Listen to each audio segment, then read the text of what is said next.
स्वागत है आप लोगों का आपके अपने educational channel home science with Pooja में। आज की वीडियो में जैसा कि हम हमेशा ही पहले कनेक्ट करते हैं कि पिछली वीडियो में हमने क्या देखा था। हमने पिछली वीडियो में निर्णय के को प्रभावित करने वाले तत्व देखे थे। साथ ही हमने देखा था निर्णय के चरण, अलग अलग चरण के बारे में हमने विस्तार से अध्ययन किया था। अगर आपने इससे पहले वाली वीडियो नहीं देखी तो आप इससे पहले देख लें, उसके बाद में ये वाली देखें, तभी आपके लिए उपयोगी होगी। तो आज हम बात करेंगे संसाधन यानी टाइम के बारे में। वीडियो में आपको बताया था कि हम संसाधनों के बारे में बात करेंगे, जिन संसाधनों के द्वारा हम अपने प्रबंध को करते हैं। तो सबसे पहले जान लेते हैं संसाधन। हमने चर्चा कर ली थी होते क्या है। हमारे जो प्रबंध का कार्य हम कर रहे हैं उसको करने के लिए जिन जिन संसाधनों का हम उपयोग करते हैं उन्हें हम संसाधन कहते हैं। सबसे पहले इसके टाइप्स देख लीजिए: वस्तु, कौशल, गुण, व्यक्ति और संस्था। वस्तु, जब भी हम कोई कार्य कर रहे हैं तो उसके लिए हमें किसी न किसी वस्तु की ज़रूरत होती है। जैसा कि एग्जाम्पल के लिए अभी मैं आपको पढ़ा रही हूँ, एग्जाम्पल के लिए अभी आप लोग पढ़ रहे हैं, आप लोग जो नोट्स हैं उसके लिए आप बुक और कॉपी और पेंसिल या पेन का यूज़ कर रहे हैं। साथ ही जैसे कि मैं आपको पढ़ा रही हूँ उसके लिए मैं वाइट बोर्ड और ये मार्कर का यूज़ कर रही हूँ। तो ये क्या है, एक वस्तु है जिसके द्वारा मैं अपने कार्य का संपादन कर रही हूँ। दूसरा, कौशल और गुण। व्यक्ति के अंदर जब कार्य को करने का कौशल होता है, जैसे कि मैं आपको पढ़ा रही हूँ, मेरे अंदर जो है आपको पढ़ाने का ये कौशल है, ये गुण जो है ये इसके अंतर्गत आएगा। नेक्स्ट है व्यक्ति। जो किसी भी कार्य को करने के लिए व्यक्ति की ज़रूरत है, जो व्यक्ति कार्य करता है वो संसाधन के अंतर्गत आता है। नेक्स्ट है संस्था। हम किसी भी कार्य को करने के लिए अलग अलग संस्थाओं का यूज़ करते हैं। जैसे कि स्कूल में बच्चे पढ़ने जाते हैं तो वो स्कूल एक संस्था है, और बच्चे जब ज्ञान प्राप्त कर रहे हैं तो वो किसका यूज़ करें, स्कूल का यूज़ करें, और ये संस्था के अंतर्गत आएगी। नेक्स्ट है संभावित संसाधन। ये ऐसे संसाधन होते हैं जो उसी समय हमारे द्वारा उपयोग में नहीं लाए जाते हैं, वो कभी जब हमें ज़रूरत पड़ती है उस हिसाब से हम उपयोग में लेते हैं। संभावित संसाधन को आप इस तरह से समझ सकते हैं। ये दो मार्कर हैं मेरे पास, अभी इस मार्कर का मैं उपयोग कर रही हूँ आपको पढ़ाने में, पर ऐसा नहीं कि इसका उपयोग नहीं करूँगी। जब ये मार्कर फिनिश हो जाएगा तो मैं इसका उपयोग करूँगी। तो ये जो है संभावित संसाधन के अंतर्गत आएगा। हम जब चीज़ों को उपयोग करने के लिए रखते हैं उसी समय नहीं उपयोग करते हैं, बल्कि जब ज़रूरत होती है उस समय हम उपयोग में लेते हैं, तो उसे संभावित संसाधन के अंतर्गत रखते हैं। नेक्स्ट है पारिवारिक संसाधन। पारिवारिक संसाधन जो है वो मानवीय और अमानवीय, इसके अंतर्गत जो है दो टाइप आएंगे, मानवीय और अमानवीय। मानवीय संसाधन हम पहले ही चर्चा कर चुके हैं, हमारी बुद्धि, कौशल, ज्ञान, ये सब चीज़ें जो है मानवीय संसाधन के अंतर्गत आती हैं। साथ ही समय जो है वो भी मानवीय संसाधन के अंतर्गत आता है। जैसे कि हम जानते हैं कि मानवीय संसाधन वो संसाधन है जिसे हम देख नहीं सकते, ना ही टच कर सकते हैं, और ना ही कोई व्यक्ति हमसे इसे चुरा सकता है। हमारा ज्ञान है, हमारा कौशल है, हमारा पढ़ने का तरीका है, ये हमसे कोई व्यक्ति हमारा नहीं ले सकता है। जबकि अमानवीय संसाधन वो होते हैं जो कि दिखाई देते हैं, जिन्हें हम टच कर सकते हैं, और साथ ही जिन्हें चुराया जा सकता है। जैसे कि उदाहरण के लिए आपके सामने ये बुक है, ये गृह प्रबंध की, ये क्या है, अमानवीय संसाधन के अंतर्गत आती है। इसे आप देख सकते हैं, टच कर सकते हैं, और कोई व्यक्ति इसे चुरा भी सकता है। नेक्स्ट हम बात कर लेते हैं निखिल और डॉर्सी जो है उन्होंने समय को अलग अलग माना है। जैसे कि निखिल और डॉर्सी जो है इन्होंने समय को किसके अंतर्गत माना है, अमानवीय संसाधन, अमानवीय। और ग्रास और कैंडल ने समय को मानवीय माना है।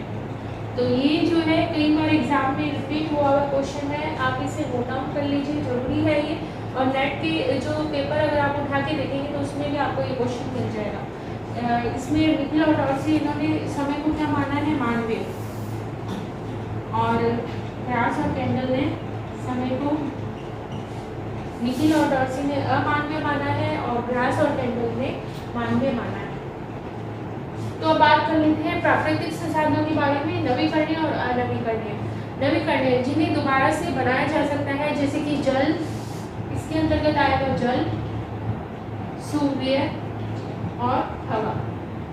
हम इन्हें दोबारा भी उपयोग में ले सकते हैं। हवा के द्वारा हम विंडमिल चलाते हैं और उसके द्वारा जो बिजली बन रही है सूर्य के द्वारा हम सौर ऊर्जा का उपयोग कर सकते हैं। साथ ही जल का उपयोग भी हम दोबारा कई तरह से कर सकते हैं। जैसे कि एग्जाम्पल के लिए आपने अगर सब्जी वगैरह धोई है तो उस वाले पानी का उपयोग आप पौधों को पानी देने में कर सकते हैं।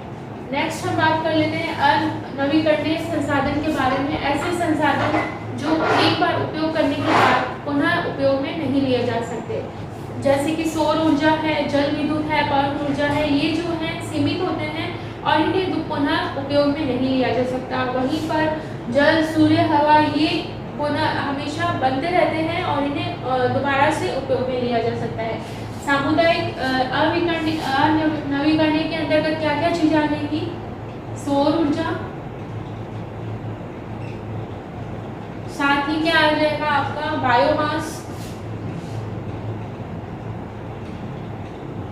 तो ये सारे जो है अनवीकरणीय के अंतर्गत आते हैं। सामुदायिक जो होती है ऊर्जा, उसके अंतर्गत हॉस्पिटल है, बाजार है, पार्क है, ये सारे जो है सामुदायिक संसाधन के अंतर्गत आते हैं। तो एक इम्पॉर्टेंट क्वेश्चन मैं आपको बता दूं, अभी याद आ गया मुझे एकदम से, POSE ये अवधारणा किसने दी है? मैकी ने। किसने दी है? मैकी। ठीक है, मैकी ने दी है। और P का मतलब यहाँ पर है प्लानिंग, O का मतलब है ऑर्डर, S का मतलब है स्किल और E का मतलब है एफिशिएंसी। मतलब पॉज जो है किसने दिया है? मैकी ने दिया है। P का मतलब प्लानिंग, O का मतलब ऑर्डर, S का मतलब स्किल और E का मतलब एफिशिएंसी। तो हम जिस परिवार के लिए अपने संसाधनों का उपयोग करने वाले हैं, जिस परिवार के लिए प्रबंध करने वाले हैं, उससे पहले उस परिवार के बारे में जानना जरूरी है। यहाँ पर हमें जानना है फैमिली लाइफ साइकिल के बारे में। फैमिली लाइफ साइकिल एक साइकिल होता है जो लगातार चलता रहता है। आपको पता है कि हमारा परिवार कब बनता है? जब हमारा विवाह होता है। उससे पहले हम अपने माता पिता के एक पार्ट होते हैं और विवाह के बाद हमारे परिवार का निर्माण होता है।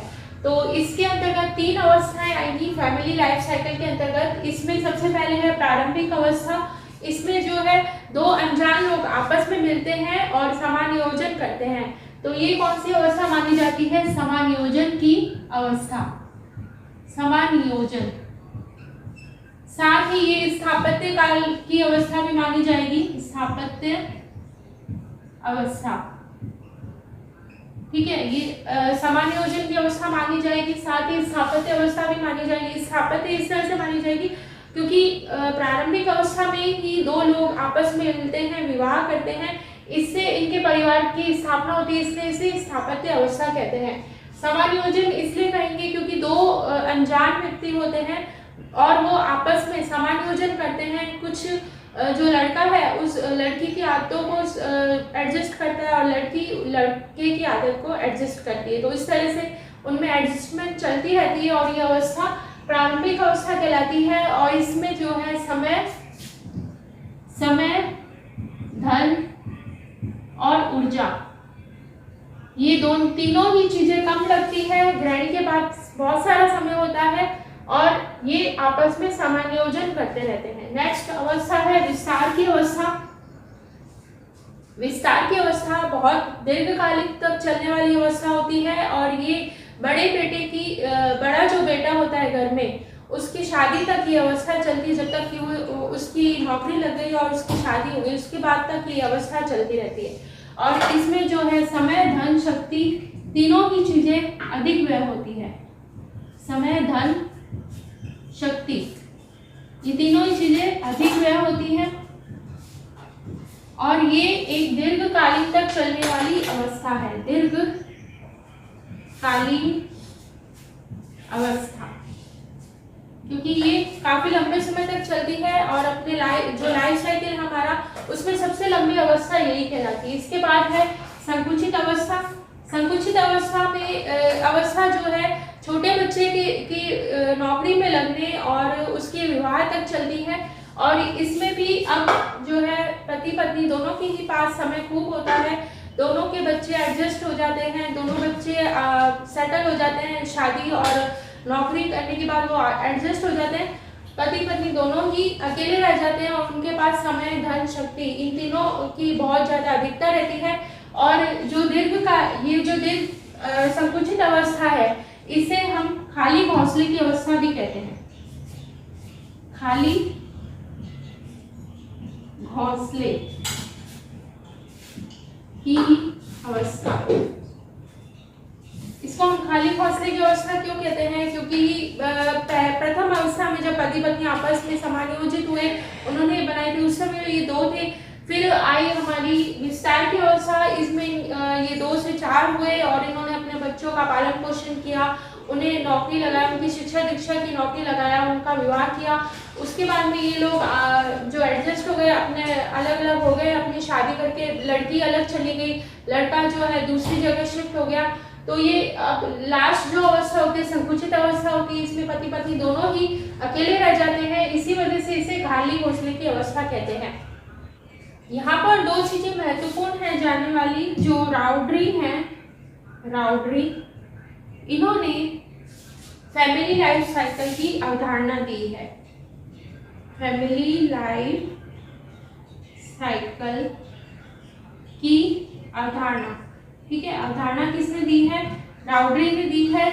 और इसके जो टाइप्स हम देख रहे हैं, प्रारंभिक है, विस्तार है, संकुचित है, ये किसने बताया है? बिगलो ने, बिगलो, ठीक है। ये दोनों चीजें ध्यान रखने वाली है। फैमिली लाइफ साइकिल जो है उसकी अवधारणा किसने दी है? राउडरी ने दी है और बिगलो ने इसके टाइप्स बताए हैं।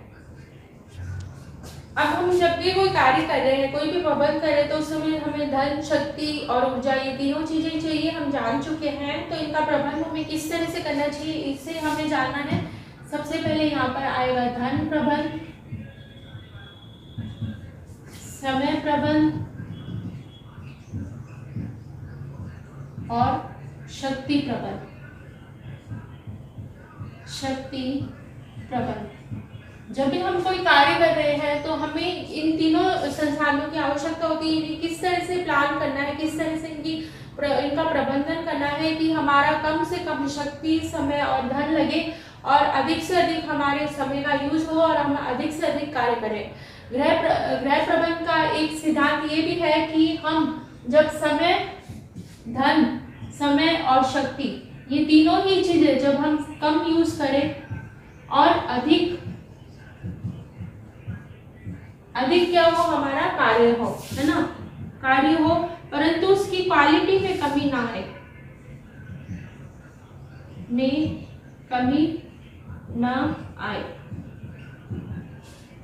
मतलब गृह प्रबंध यानी ऐसा प्रबंध होता है जिसमें हम क्या करें, धन का यूज करें, समय का यूज करें, शक्ति का यूज करें, पर इनको कम से कम यूज करें और अधिक से अधिक जो है हम कार्य करें और कार्य की जो क्वालिटी है उसमें कमी ना आए।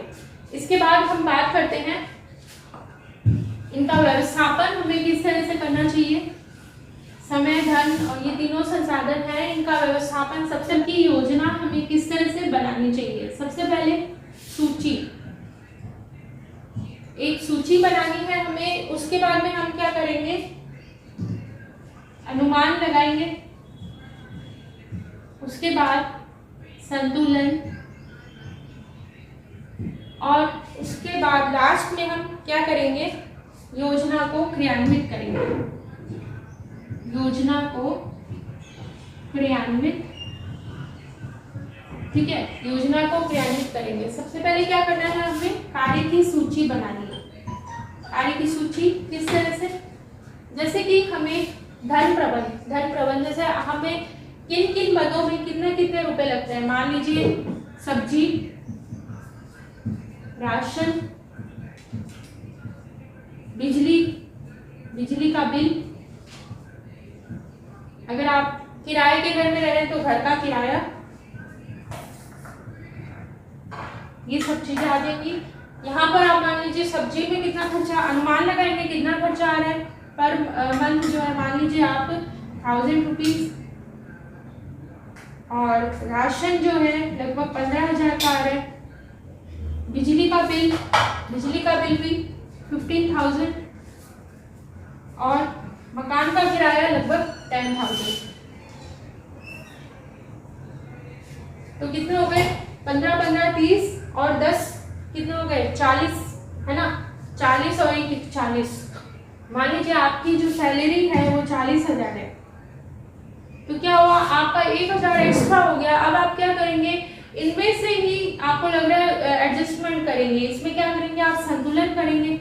मान लें आप सब्जी अगर 1,000 रुपए की ला रहे हैं तो आप 800 रुपए की लिया है, सब्जी थोड़ा कम कर ले।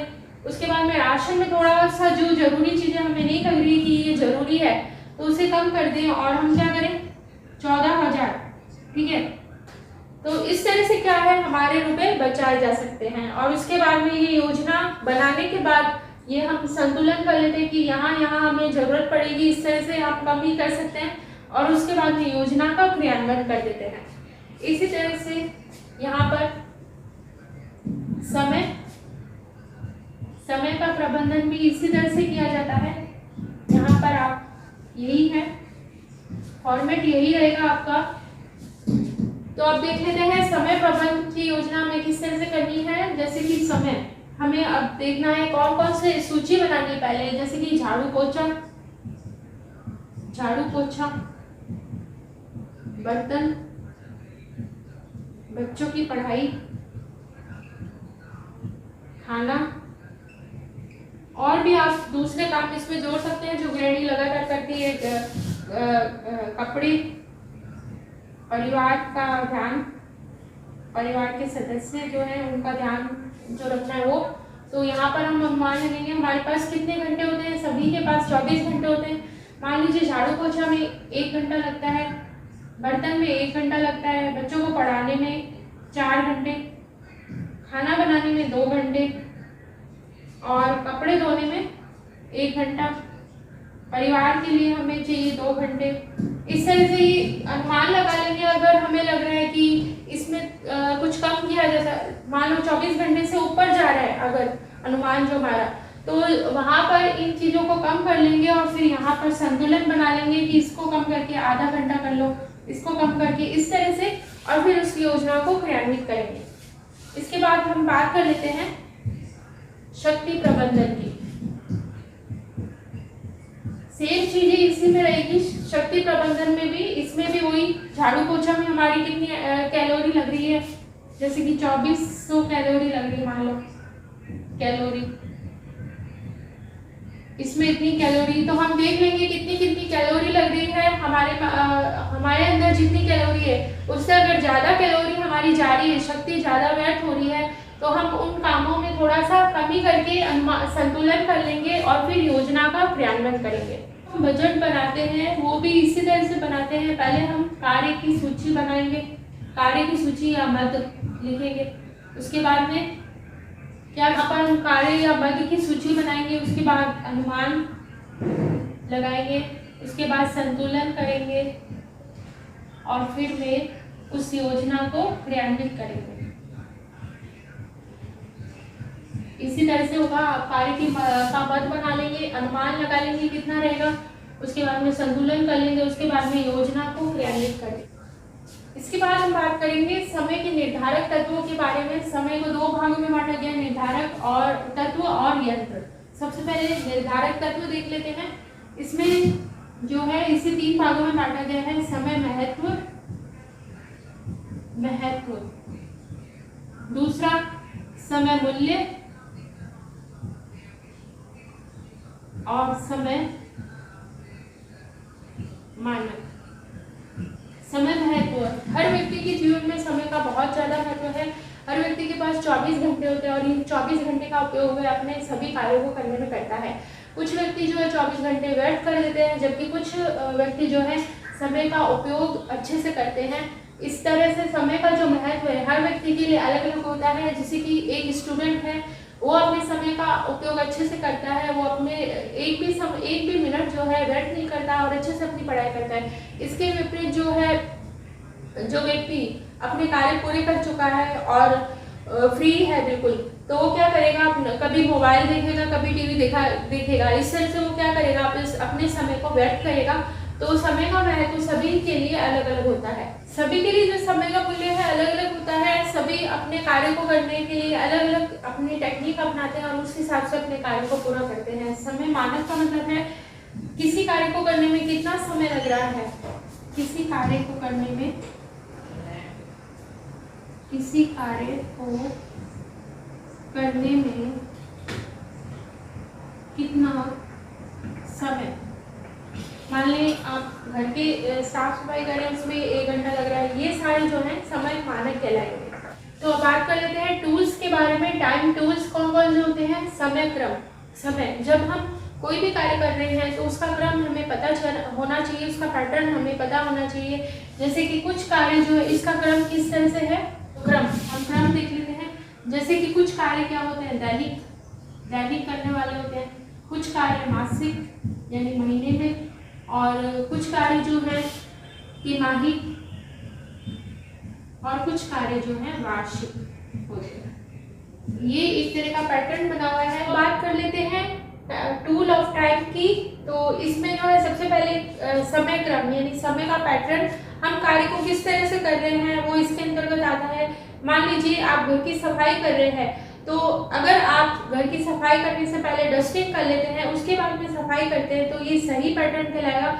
और पर अगर आपने सफाई कर चुके हैं, आप झाड़ू पोछा लगा चुके हैं, बाद में आप डस्टिंग करें, उसके बाद में उससे पहले आप चादर वगैरह सब चेंज कर चुके हैं, उसके बाद अगर आप डस्टिंग कर रहे हैं, तो ये आपका जो समय का क्रम है सही नहीं माना जाएगा, क्योंकि इसमें जो है समय अधिक लगेगा। डस्टिंग की वजह से जो धूल मिट्टी है वो फिर से फैल जाएगी और फिर से आपको सारी सफाई करनी पड़ेगी। तो हमें हमेशा जब भी हम मैनेजमेंट कर रहे हैं तो हमें सही समय क्रम का यूज करना चाहिए। तो ये इस तरह से एक कार्यवृत्त है, इस तरह का होता है। ये जो है कार्यवृत्त, कार्यवृत्त के अंतर्गत यहाँ पर आएगा सरल काम, और उसके बाद में आएगा रेस्ट, और उसके बाद में आएगा कठिन कार्य। तो ये है कार्यवृत्त। सबसे पहले इसका सरल जो काम है वो हम करते हैं, उसके बाद थोड़ी देर के लिए रेस्ट लेते हैं, उसके बाद में कठिन कार्य करते हैं।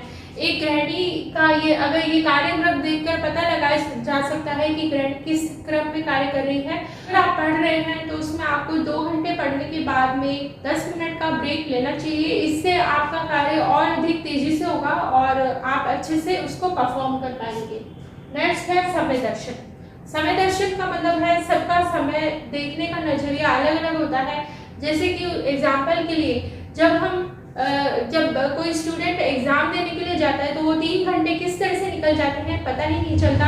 इसके विपरीत जब हम किसी का इंतजार कर रहे होते हैं, किसी बस का वेट कर रहे हैं या फिर किसी ट्रेन का वेट कर रहे हैं, तो उस समय हमें ऐसा लगता है कि समय निकल ही नहीं रहा। तो समय को देखने का नजरिया सबका अलग अलग होता है। जो जिस कार्य को कर रहा है उस हिसाब से समय उसको प्रतीत होता है। नेक्स्ट है समय का संतुलन। समय का संतुलन जो है कुछ इस तरह से दर्शाया गया और ये एग्जाम में पूछा भी गया है कई बार। तो समय का संतुलन जो है ये बताया गया 8:8:8। ये 8 जो है इसका मतलब है कार्य करना, इसका मतलब है आराम,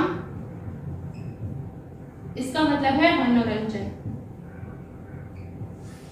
तो हम 8 को अगर आप 3 बार मल्टीप्लाई करें तो 24 आवर हो जाते हैं। तो 24 आवर हर व्यक्ति के पास होते हैं। हर व्यक्ति को 8 घंटे कार्य करना चाहिए, हर व्यक्ति को 8 घंटे आराम करना चाहिए और साथ ही मनोरंजन के लिए भी 8 घंटे रखने चाहिए। तो ये जो है एक अनुपात निश्चित किया गया है कार्य को करने के लिए। इसके बाद में हम बात करेंगे पीक लोड के बारे में। पीक लोड ये है पीक लोड। पीक लोड का मतलब क्या है? पीक लोड का मतलब है हर गृहिणी के जीवन में एक ऐसा समय आता है जब उसे बहुत सारा कार्य एक साथ करना पड़ता है। सभी जगह से उसके ऊपर कार्य आ रहे होते हैं। जैसे कि ये सुबह का प्रातः के समय जो है गृहिणी के पास बहुत सारा काम होता है, जबकि जब दोपहर के समय उसके पास समय की प्रधानता कम होती है और रात्रि के समय वो समय कम और भी कार्य कम हो जाता है। तो जो पीक लोड का मतलब होता है जब कई सारी जगहों से एक साथ कार्य आ रहा होता है। जैसे कि गृहिणी सुबह के समय उठी, अगर वो जॉब भी जाती है तो उसे सफाई भी करनी है, बच्चों को तैयार भी करना है, स्कूल भेजना है, उनका टिफिन तैयार करना है, हस्बैंड के लिए टिफिन तैयार करना है, साथ ही घर की साफ सफाई करनी है, कपड़े धोने हैं, खुद को तैयार होना है, ऑफिस जाना है। तो ये काफ़ी सारे काम जब एक साथ आ रहे हैं तो उससे हम पीक लोड करेंगे। तो आज हमने जाना समय के बारे में, संसाधनों के टाइप्स के बारे में, संसाधनों की विशेषता क्या होती है इसके बारे में जाना। कल की वीडियो में हम जानेंगे एनर्जी और मनी। एनर्जी के अंदर कई सारे एफर्ट जो हैं वो हम पढ़ेंगे, जैसे कि टॉर्सल एफर्ट है, मानसिक एफर्ट है, शारीरिक एफर्ट है, वो सारे इसके अंतर्गत आएंगे। और मनी मैनेजमेंट के अंतर्गत हम जानेंगे बजट क्या होता है, बजट के बारे में जानेंगे, साथ ही चेक्स वगैरह है वो भी। तो कल की वीडियो में हम जानेंगे एनर्जी के बारे में, एफर्ट और ये सारी चीज़ें, और उसके बाद में हम मनी मैनेजमेंट के बारे में पढ़ेंगे। तो आज की वीडियो में इतना ही, मिलेंगे कल आपके साथ एनर्जी मैनेजमेंट के साथ। इसी तरह से पढ़ते रहिए और इस वीडियो को देखने के बाद इससे रिलेटेड जो भी क्वेश्चंस हैं उन्हें सॉल्व कीजिए, ताकि आपकी तैयारी पक्की हो जाए और आप अपनी एक सीट जरूर फिक्स कर सकें। मिलते हैं नेक्स्ट वीडियो में। Thank you so much.